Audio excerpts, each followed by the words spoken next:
In the latest chapter, Loki and Harul were completely shocked after witnessing their fellow giant soldiers impaling King Herald. So now the big question on everyone's mind is, what really happened 14 years ago?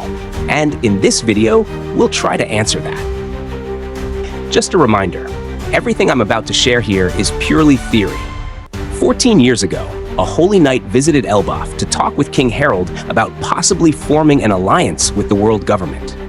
This lines up with what Sommers said in chapter 1146, that the giants of Elbaf were supposed to become mercenaries for the world government, but King Herald ruined that plan.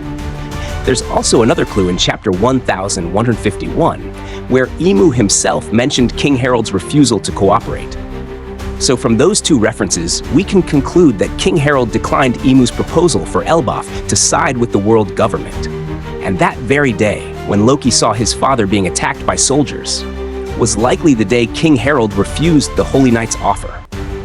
The proof lies in the latest chapter, where Loki and Harul discuss whether Elbaf should ally with the world government. Loki also made a really telling comment. He emphasized how Harul helped their father raise a new generation of giants, focused on peace, not combat.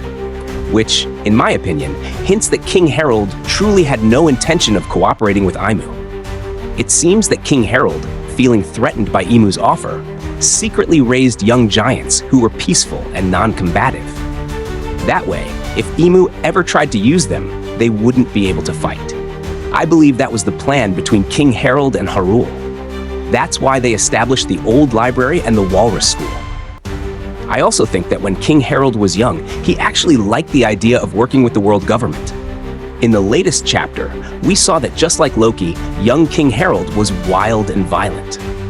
So who might have encouraged that mindset in him? Looking at the timeline, it's very likely to be Mother Carmel. We already know she had strong ties to the world government, and 100 years ago, she was introduced to Elbaf, and 109 years ago was King Herald's flashback. But later, when King Herald matured and Carmel disappeared, he likely realized that allying with the world government was a mistake. So now that we've established King Herald's backstory, let's move to the scene where Loki saw his father getting attacked. What I believe happened is this. During King Herald's meeting with a holy knight, he refused their offer to side with the world government. At that point, Emu possessed the holy knight, similar to what he did to Gunko. What's our evidence? Skopper Gaban said in chapter 151 that Aimu released an incredibly strong Conqueror's Haki. Gaban also mentioned in the recent chapter that he sensed a very familiar Haki during that time. That could be a reference to Emu's Conqueror's Haki. Back to the theory. Emu got angry and used a dome reverse on King Herald, turning him into a demon, like what happened to Brogi and Dory. Because of that transformation, the giant soldiers had no choice but to fight their own king.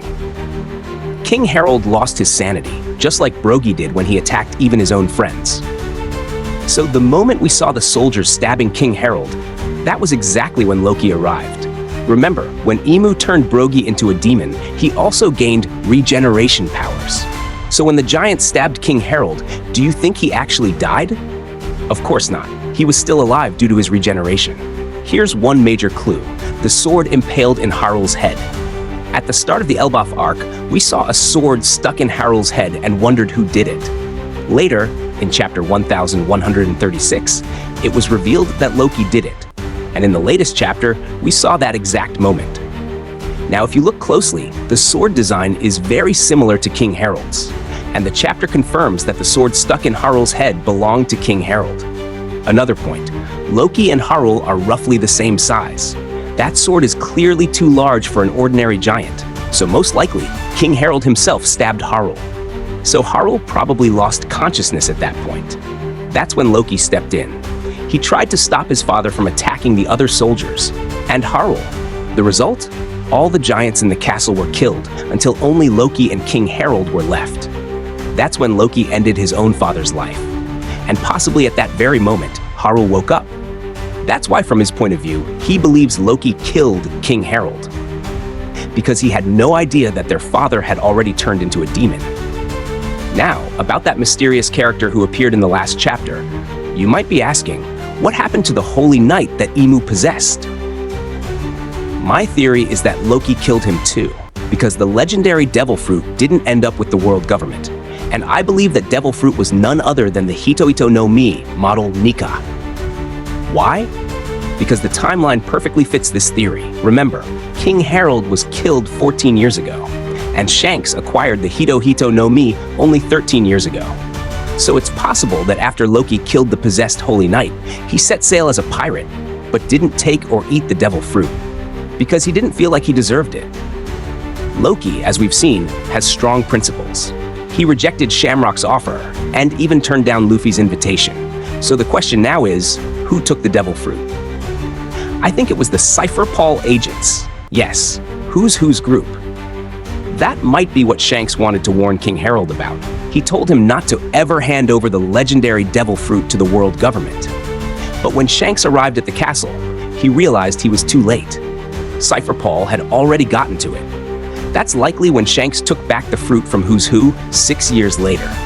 At the time, Shanks believed Loki was responsible for killing the giants and King Herald based on Harul's version of the story, even though Harul didn't actually witness the whole thing and only regained consciousness when Loki killed King Herald. That's why Shanks stepped in to capture Loki and bring him back to Elbaf. And that was the start of Loki being chained to the Tree of Adam.